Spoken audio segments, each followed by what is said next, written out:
John, I've just had some good news. Susan has had her baby. Do you know when she had it? Yesterday, the 10th of August. Oh, my father was born on August the 10th. Give me the details and I'll make a note for everyone at work. Okay. Well, was it a boy or a girl? It's a boy. And what are they going to call him? Tom. Tom Lightfoot. It sounds quite good, don't you think? Yes, that has quite a good ring to it. You know, he's quite a big baby. He weighed 4¼ kilos when he was born. Oh, that does sound big, 4¼ kilos. And he's long, too, 46 centimetres. Tall parents. He'll grow up to be over 2 meters, I'd say. With masses of black hair, curly black hair. You know, we should go and visit them in hospital. What about tomorrow afternoon at around 1 p.m? Yes, okay. Where should we meet? I could come and pick you up at your house if you like. Yes, that would be wonderful. My car is still off the road. Just refresh my memory. What's the address again? It's 15 Chesterfield Road, Paddington. It's next to the library, isn't it? Not exactly. It's next to a bank. The State Bank, actually. The library is opposite us on the corner. That's right. And there's a garage on the other street corner. I remember now. So you'll pick me up at 1:45, and we'll be there at 1 easily. Now listen and answer questions 6 to 10. Now, what should we take? We must take them something. I always think flowers are good to take to someone in hospital, don't you? Well, not really. Everyone always brings flowers and they don't last. I think it's much better to take a pot plant so she can take it home with her. Yes, but then she has to remember to water it. And what about a big box of chocolates? Okay, chocolate sounds fine. We should get something for the baby too. What do you think? Yes, you're right.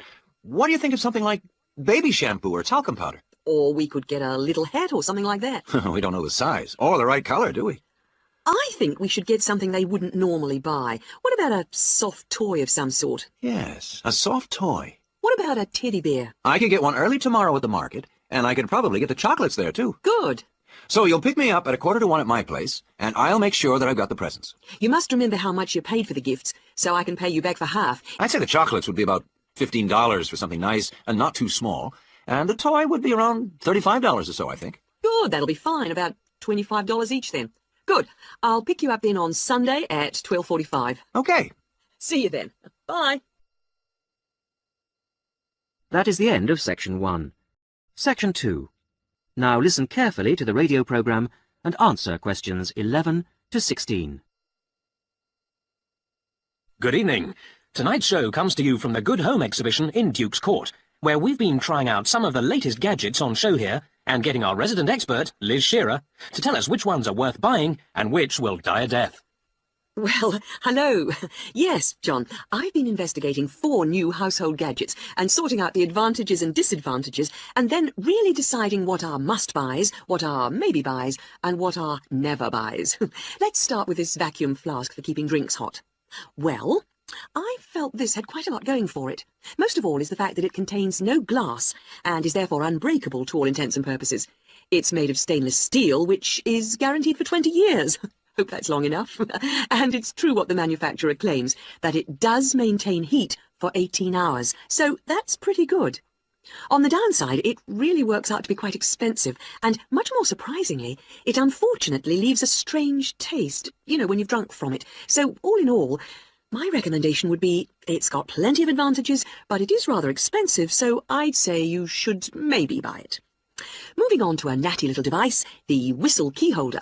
Basically, this is where you whistle, and the key holder gives off a high-pitched noise and flashes light, so you can find it.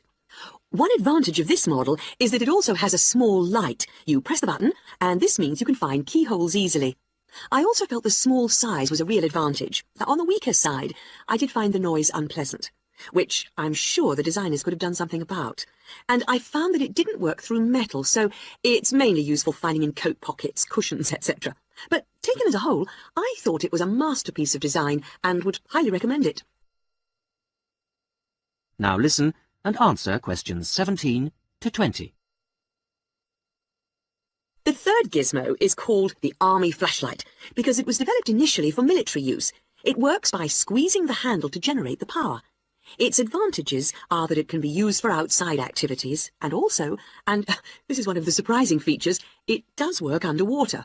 My main objection to it, though, was although it did work in these conditions, this model gave off a weak light.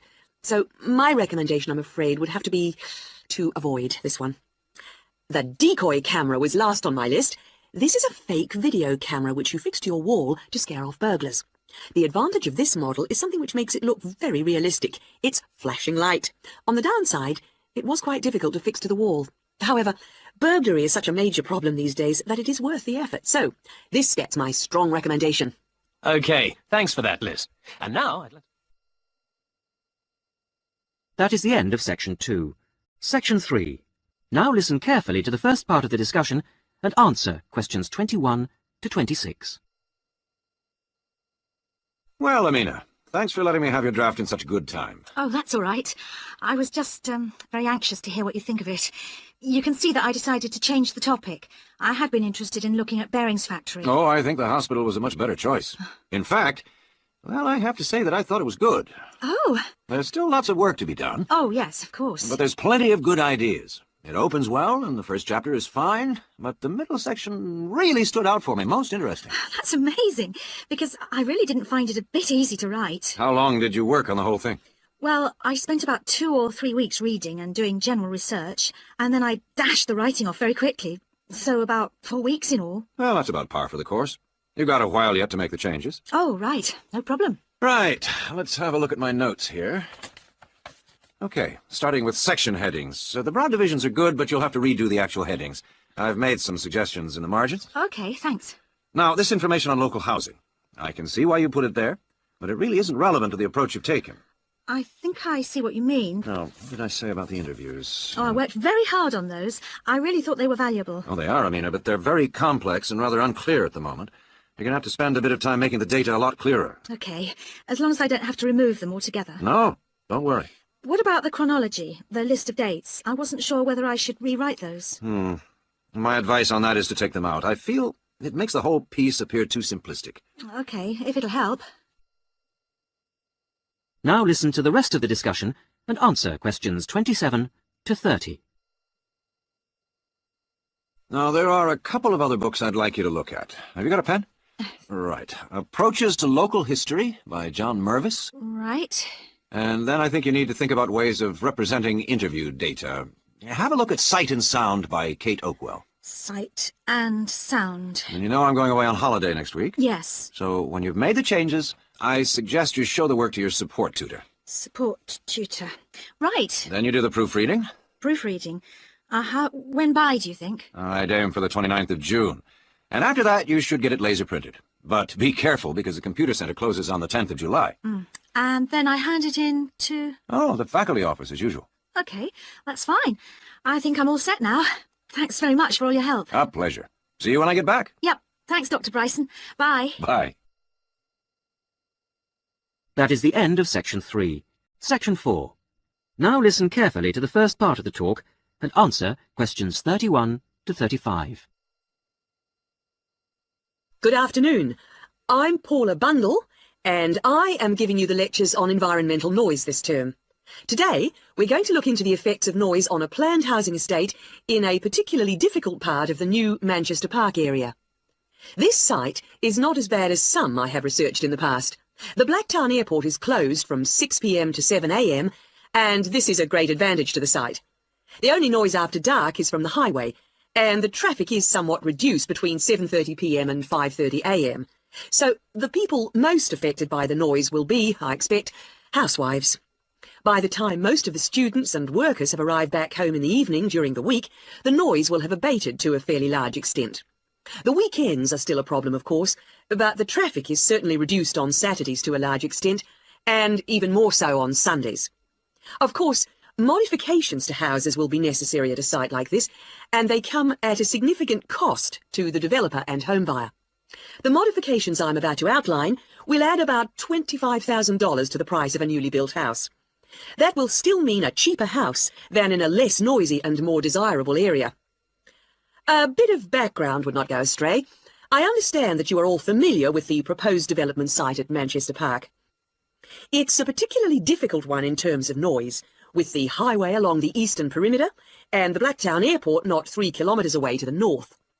Of course, those nearest the highway will be the worst hit, with heavy traffic noise as well as the noise from the light planes overhead.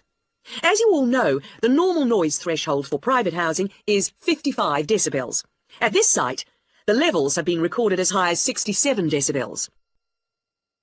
Now, as the talk continues, answer questions 36 to 40.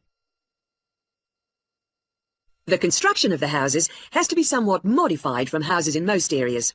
In the houses on the highway and in the noisiest areas of this site, there will be a need for specialised double glazing, and special acoustic seals will have to be fitted to the doors.